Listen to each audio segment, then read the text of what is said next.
With filling in for Malika Andrews, I'm joined by Anscape senior writer David Dennis Jr. and our NBA champ Kendrick Perkins joining us right now. And guys, let's just get right into it. This past weekend, Luka decided to close things off with the Lakers and stay on the villa with his new boo. That is a Love Island reference for everyone who doesn't know. LA inked him to a 3-year, $165 million extension that ties him to Tinseltown through 2028. And that leaves the Lakers with plenty of future flexibility to build the roster around Luka going forward. Here was President of Basketball Operations Rob Pelinka on the moves made by the Lakers this offseason.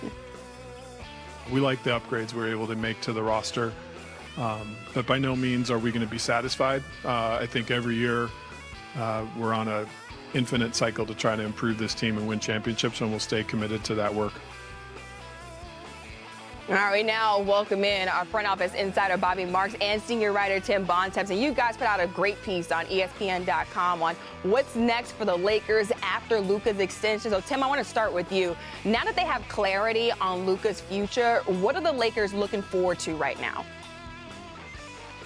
Well, as Rob Pelinka just said in that clip there, I mean, the goal for the Lakers every year is to try to win a title. And last year, they obviously lost in the first round in 5 games to the Minnesota Timberwolves, who went on to lose in 5 games in the Western Conference Finals to the Oklahoma City Thunder, who went on to win the title. So to get to be a championship team, the Lakers have a lot of work to do. Now, if you want to look at how are you going to build around Luka Doncic, go look at what Dallas did, right? You had a bunch of big two-way wings, some rim-running centers with him. That is a formula that's led to a lot of wins for Luka Doncic in the past. However, every team in the league is looking for two-way big wings that can shoot.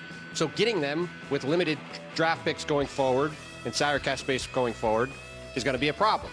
We obviously have the LeBron James question that's hanging over the Lakers. We'll see what happens with him over the next year. He could obviously be an unrestricted free agent next summer. And another fascinating unrestricted free agent next summer is Austin Reaves, who's on a below-market contract right now that the Lakers cannot extend him on. People I talked to around the league for this story thought he'd be making $30 million or more next year. That's a huge raise from where he's at now. And if you pay Austin Reaves that kind of number, you're signing him up to be the Jalen Brunson or the Kyrie Irving alongside Luka Doncic going forward, which is a big question the Lakers are going to have to answer. Is he the right guy to pair with Luka Doncic going forward? So a lot of questions for this roster, one that obviously has some work to do to get where they want to go.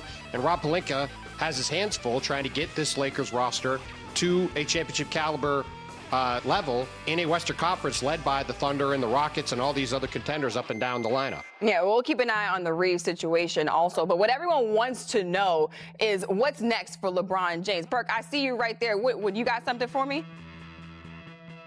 I do, because yes, Luka signed the extension, right, and he's going to be there for a while. But he also expressed that he wants to win the championship with the Lakers organization, and the key word that he put in there is that he wants to win now. So I'm going to talk about the now. And when you talk about this Laker team, their biggest issue last year and why they had a first-round exit is, one, guys were playing out of position. So you had a LeBron James playing in the center. They addressed that issue with a young DeAndre Ayton, who showed us when he's competing and playing for something under the right leadership, he could help be a center that go to the NBA Finals. He done it with the Suns.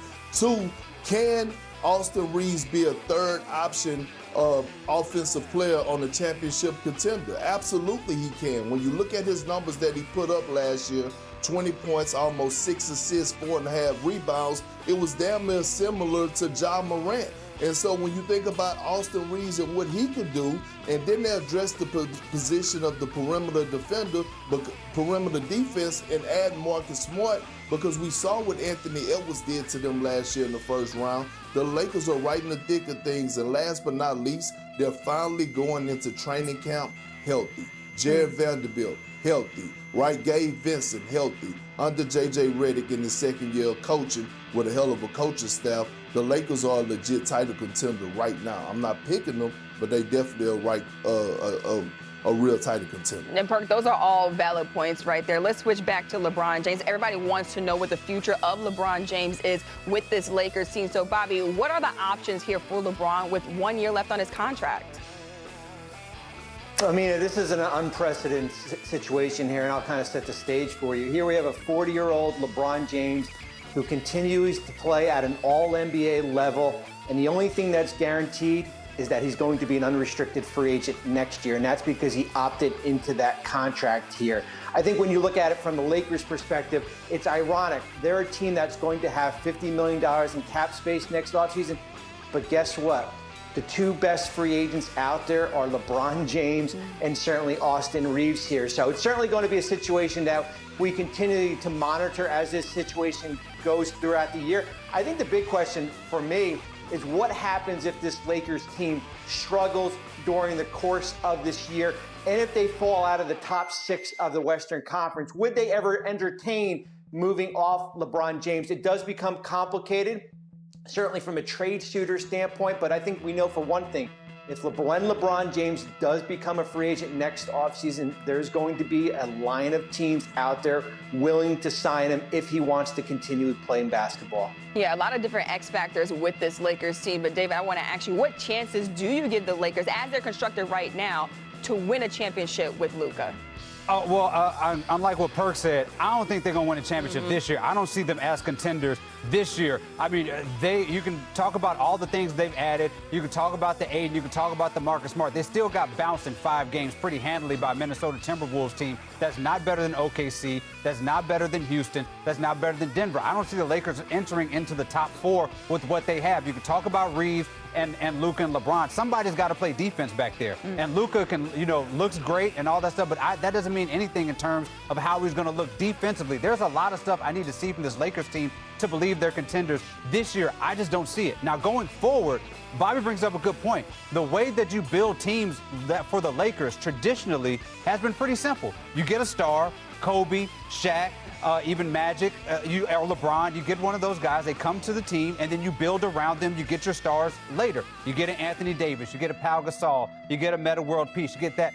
The NBA doesn't work like that anymore. You have your big star in Luka, but who are you going to build around him after LeBron James is gone? Because we're assuming that after this year he may be gone, but definitely in a couple years LeBron will not be there. So now you have to build a roster around Luka that is going to compete with an OKC, and it's a lot more difficult to do now than it has been traditionally for the Lakers. I just do not see a lockdown championship for them in the next 3 years. Yeah, Perk, I see you giving the meme mug. I know you want to say something. What I do this time, Perk? What I do this time, Perk? Because I'm asking, like, go and get a former #1 pick who's just knocking at the door of his prime, and DeAndre Ayton is not adding a piece that values that fits around Luka, a guy that could be a lob threat, a guy that could be a pick and pop guy, a rim runner that they need.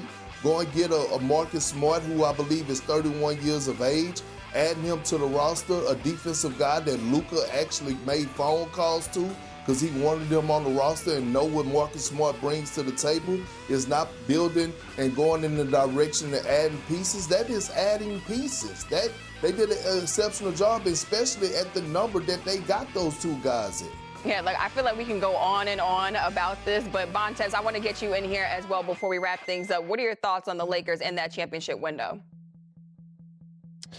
I mean, the championship window probably starts after this season, and with the runway that the Lakers have been given by Luka Doncic, with him signing this 3-year extension to give them the opportunity to be patient and build this team out around him. But as Bobby laid out, the challenges in doing that are that it is not going to be as simple as, oh, let's have a bunch of cap space next summer, let's sign the best players available and build a super team. That's not really an option. Guys are extending now, and as Bobby said, the 2 best free agents next summer might be LeBron James and Austin Reaves. And for a team that's only got a couple of first-round picks to trade and has a lot of holes to fill, we will see if they're going to be good enough. And one thing about this year's team, one thing to watch, there's 7 or 8 guys that are playing for contracts on this team, including Austin Reaves, including LeBron James, including Marcus Smart, including DeAndre Ayton. That is going to be an interesting dynamic for J.J. Redick to monitor in his second year with the Lakers and to see how he can balance all that out. It's going to be a fascinating season as always in L.A., and we'll see how it shakes out. Yeah, I'm not going to lie, y'all. I got to see it to believe it. I'm with you, David. I really don't think that it's a championship year. I think it's maybe like a year or 2 away. But, I mean, they have the right pieces right now. Sorry, Perk. I see you right there. All right, let's get to some action for today's WNBA Big 3, the best plays of the night. And let's take a look at number 3 right here. Shakira Austin from the Mystics visiting the Sky last night, putting on a little bit of a show.